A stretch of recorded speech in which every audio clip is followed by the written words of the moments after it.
So how did you end up in Zanzibar? Was that your first stop, or did you go somewhere else before ending up in Zanzibar? And how did you come to? Because most people don't even know of Zanzibar. I've heard it from how beautiful it is from a couple of friends, and they definitely said they would consider moving there. But was that your first stop? Had you visited? Like, how did you end up making Zanzibar your new home? No, we hadn't visited. We actually did go to Kigali, Rwanda first. So we left LA and went to Kigali, Rwanda, lived there just shy of a year. I had not, none of us had been to Zanzibar. I went to Zanzibar down on the wharf near Holgate's and partied when I was Ah, younger. I mean, I might as well insert that in there, right? okay. That was the only Zanzibar I knew. So, but yeah, I guess if you want, we could tell you the story. Yeah, Um, yeah. That's what I definitely want to know. Like, how did you come to make the move? What prompted you to leave the US? okay, so we were living in Maryland. That's where our family just came to fruition, where the guys grew up. And I had within me a desire to move to Southern California. So I'm giving you the long play version. Oh yeah, we have time. I'm from the Midwest. I'm originally from Illinois, and I'll tend to give a long Oh. story. Okay. So anyway, we moved because I had a desire, and I was using coaching on myself. I had a desire to fulfill my dreams, and so one of them was to live in Southern California, and I had not succeeded when I was a teenager. So I went to pursue that again. My wife was in agreement, and so the four of us, the oldest and the youngest son, they moved with us, and we moved out to Los Angeles. So I was there for 3 years.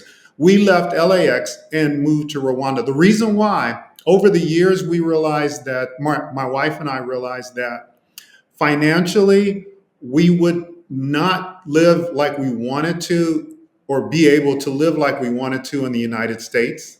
That's one reason financially. Um, Coming from the DMV and in Southern California, and we were going to move to Houston, Texas. We had our Mhm. dream house on the wall for our vision board. And because I had friends in real estate with HUD where I had worked, they told me the whole market had changed.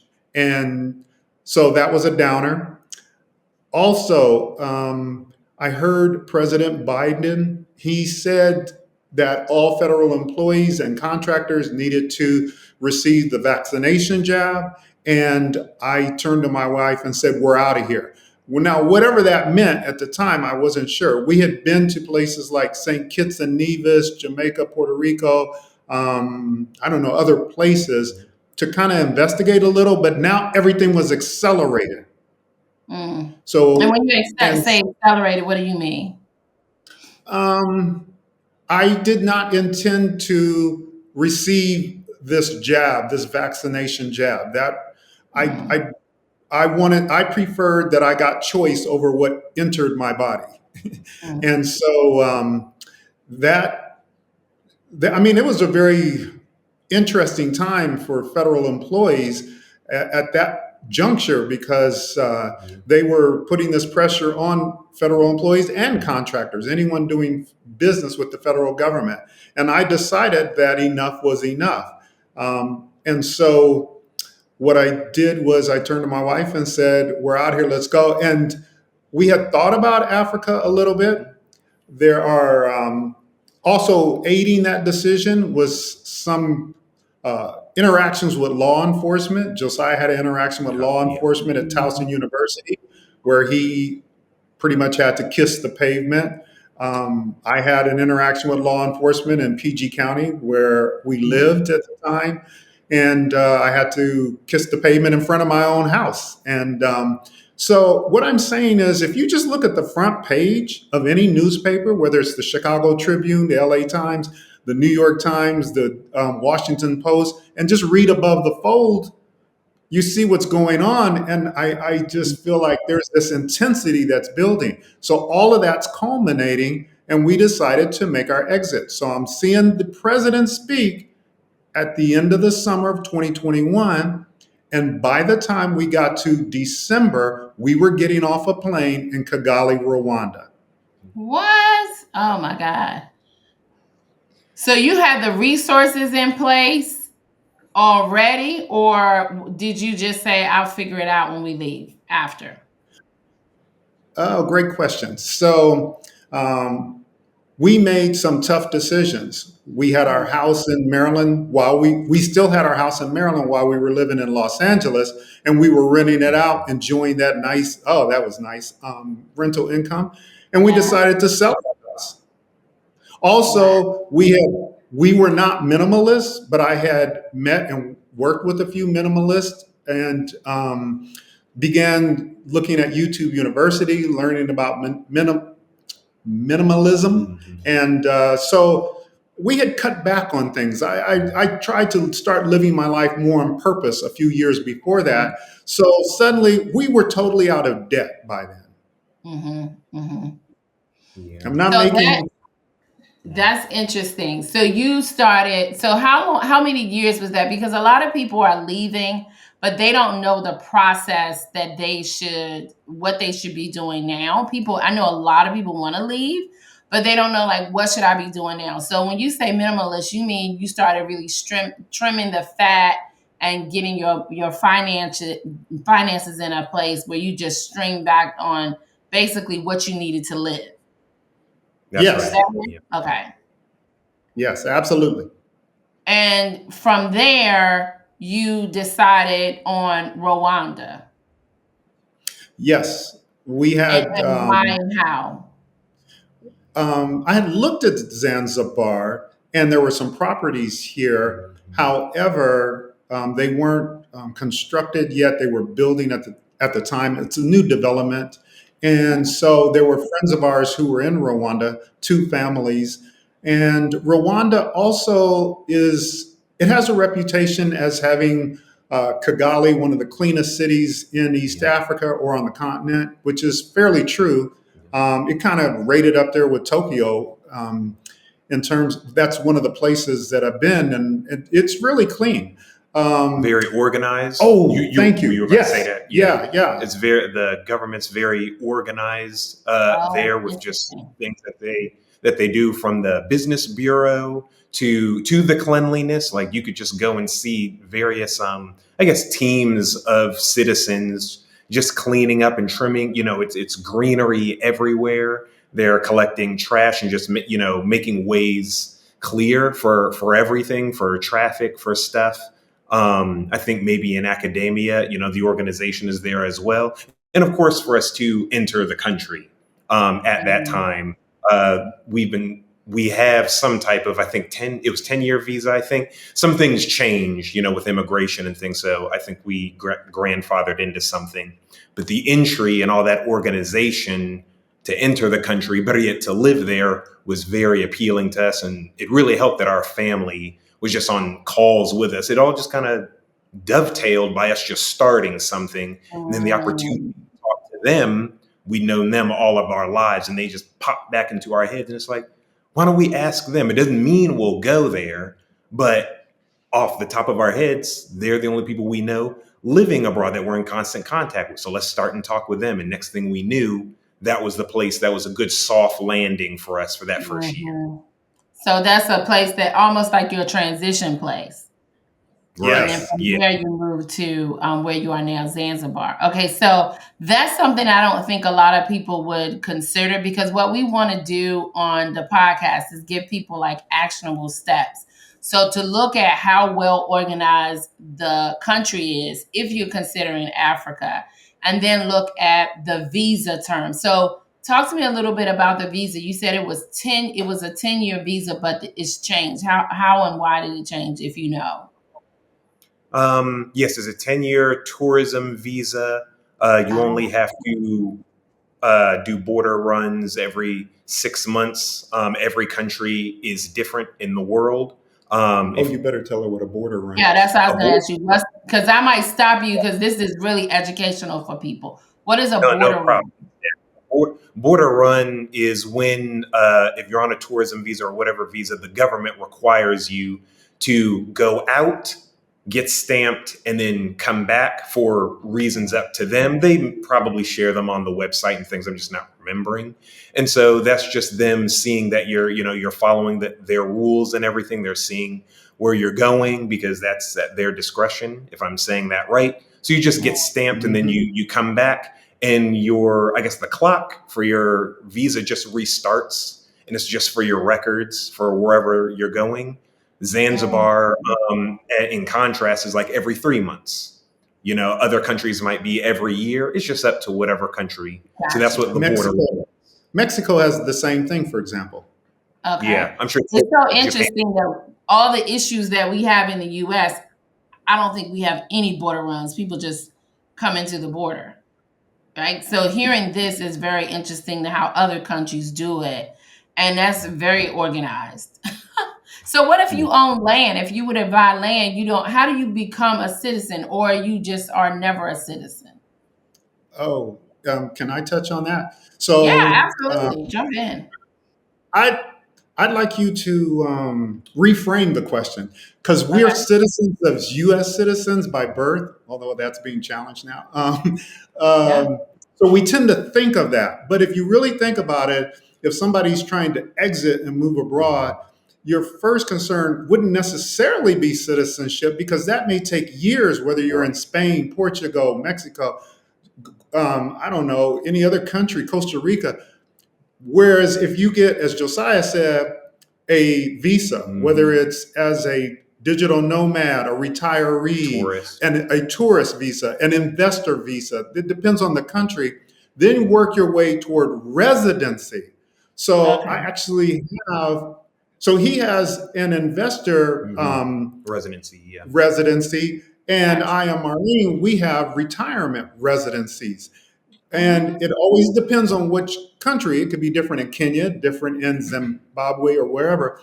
But the deal is, if you work toward that, depending on the country's laws, it could take 5 years, 10 years, whatever, to then get citizenship. But you have to ask yourself, does it serve me best? Because it may not even eventually serve you, because all of a sudden you might put yourself where you need, depending on their tax laws, depending on voting or things like that. I mean, it depends on what's driving your why. Why are you there? If I'm just here to drink mango juice and cross my legs and enjoy myself, I don't want that extra hassle. You follow what I'm saying?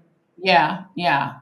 So the concern that I think, I mean, we're having a real conversation is with the things that we're seeing now that play out in the U.S., is it possible for you to then lose your citizenship in the U.S.? Because everything is fair game now with this president, right? With President Trump, I told people before when he came in office, I said, you need to be prepared. What you are seeing now is totally different. So anything you can compare what happened before, government layoffs, I did government contracting, still do. And people would say, well, they can't do that. And I'm like, yeah, they can. And literally every single thing that people said they could never possibly do, he has done. Do you think it's a scenario where he could revoke your citizenship? And then what does that look like for you? Because everything is on the table now with him. Absolutely. And I hope people were listening to you when you were speaking to them. When you're sounding the trumpet, you're sounding the alarm. I really do. I realize I worked through several administrations, from Justice, NASA, HUD, IRS. I've seen where people, I'm talking about senior executives, okay? So I've made it to the GS-15 level, and you're talking about people who were scared in their boots during one of Bush's administrations. And I'm neither Democrat nor Republican, okay? I'm just kind of... Yeah, no one here is either. That's a distraction as far as I'm concerned. Yeah, that's a distraction. I'm just interested in my family doing well and me doing the best I can and moving forward. But to answer your question, my opinion is, yeah, you laid it out exactly what people need to be awakened to and aware of, and that is that anything is on the table. If people have ever heard the term, it's easier to get forgiveness than permission, that'll give you an idea I mean, that's kind of gentle. I tend to Yeah, come across yeah. dramatically, but that's what it is. It's like I'll do what I want, and then later on, we'll go Mm. see whether or not it was constitutional or not.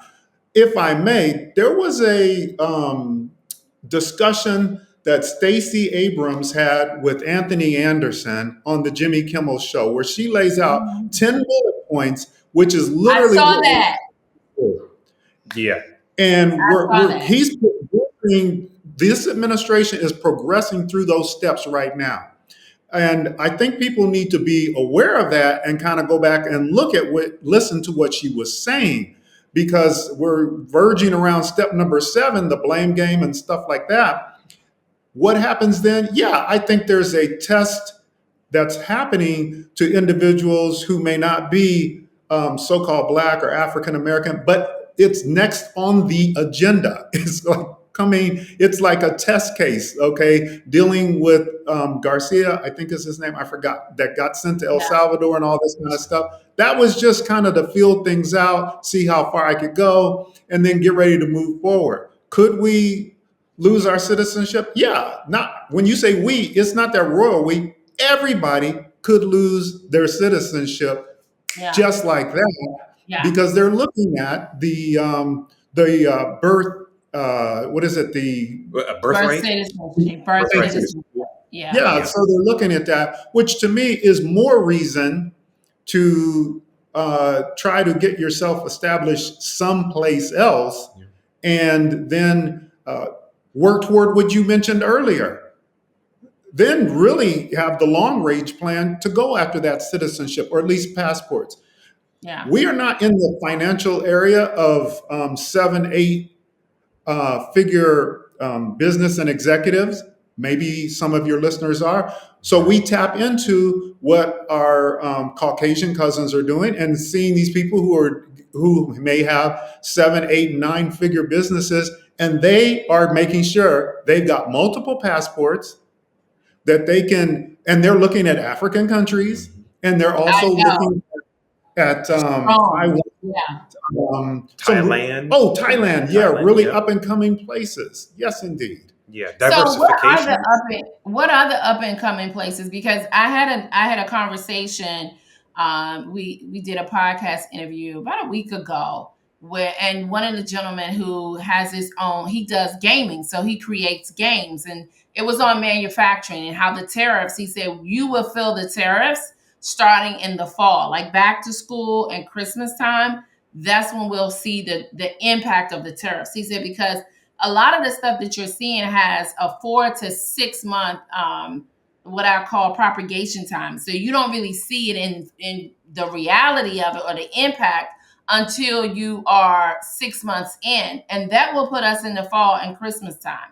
And so I was talking to him, and I said, the question is, are you able to leave? And how much money do you need? Are you in the financial position to leave? And he said, I could make some moves that would position me to leave. And he said, one of the places that is up and coming is Africa. And this is a white gentleman. And the reason why I say that is because I think so many people just tend to think Africa, you have to be Black or, a person of color to move to Africa. But that's not what I'm seeing. I'm seeing other people are looking for opportunity, stability in Africa, and that is a viable solution to people. Because I never considered Africa until I was looking at Italy. That was my exit place. But then when I started talking to Tiffany, the producer of the show, she suggested Africa, and I told her, I said, one of the things that I'm a little bit concerned with is how the education system, because I do have a child. What is that looking like? Is it organized from a business perspective? The Wi-Fi connection, not having to give up my creature conference. But then she started telling me like all the great things that are happening. So I'm glad that you're here, because now we're able to set like the framework for what people need to be doing. And the fact that you might even be better in another country if you don't have a lot of money. People think just wealth, but you can leave and not have to be wealthy. Right. That's right. Yeah. Yeah. Your money, depending on where you go, conversion rates are a thing. And as of right now, even with inflation and think discussions of BRICS, and even with life being a bit topsy turvy, right now, British pounds and USD, last I checked, still go the furthest right now.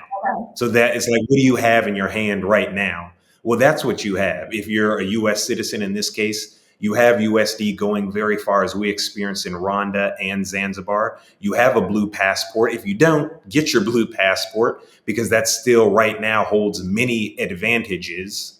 And that's what you have.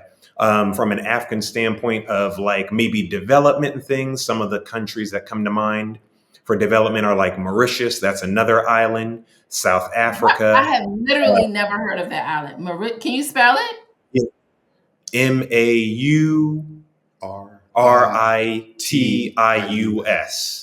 Okay, and It's we'll on the put right. that in the chat, in the description as well. And that's a great island as well. That's a great one as well. We're very interested in visiting there as well. Last we checked, it is, fact check this, but it is technically a free tourism visa or digital nomad visa or retirement visa, based on you telling the government, I make 1,500 USD or their equivalent, because I think they operate in rupees. So whatever their threshold is, let's say it's 1,500 USD. Hi, Mauritian government, I make that either as an entrepreneur working outside of your country or as a retiree getting my money. I make that monthly. Here's my information. And we hear that they're very expedient. We have some friends and contacts, colleagues that we've worked with and who have helped us, we'd never heard of Mauritius either. So they've kind of been on the rise the past 2 years in particular, and it currently sounds very attractive. And so go ahead. Their president is really promoting it. Yeah. Here's an example. So he got on, since we have a YouTube channel, and so we dabble in that area. And so he actually did videos with a Instagram influencer and did the video with her, promoting, as he just went through what Josiah said. And they're showing pictures of the pristine waters, the mountains, and all that kind of stuff. I don't know.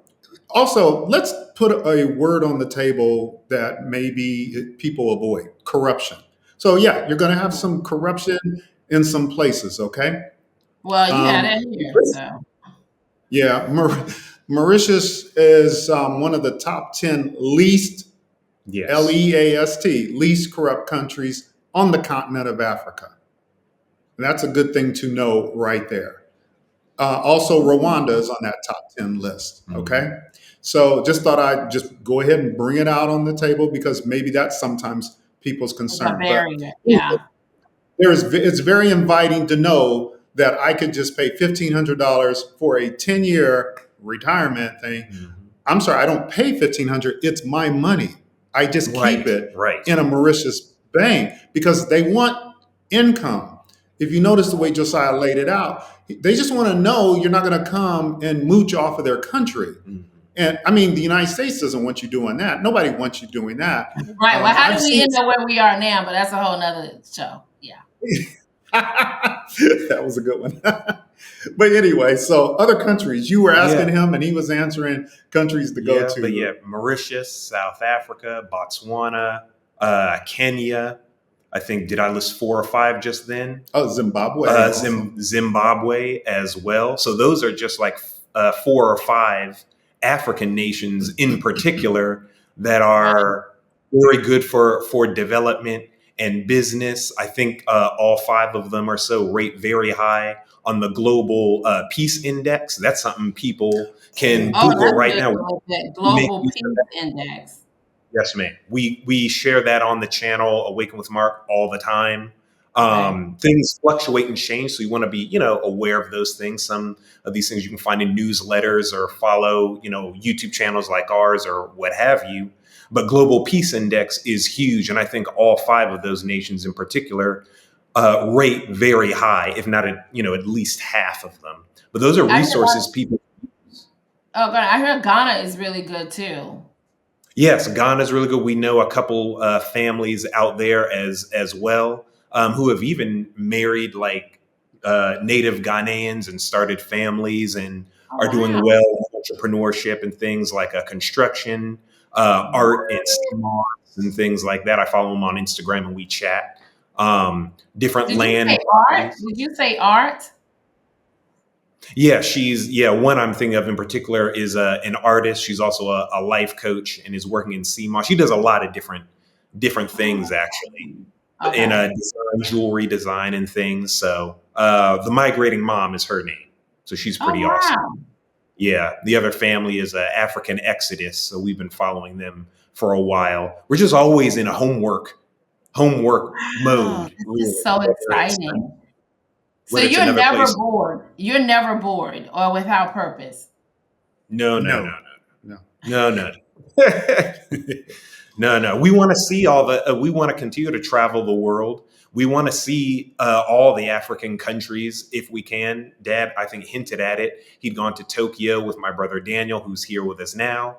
He went to to Bermuda with my other brother, who's still Mm. doing his thing in America. He went to Jamaica with my other brother, who's still doing his thing in America. He and I went to Mexico, I think, a year before I graduated high school.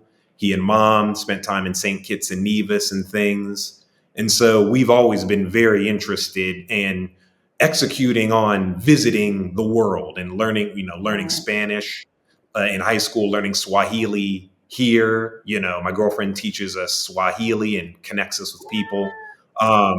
So no, never bored, never without purpose.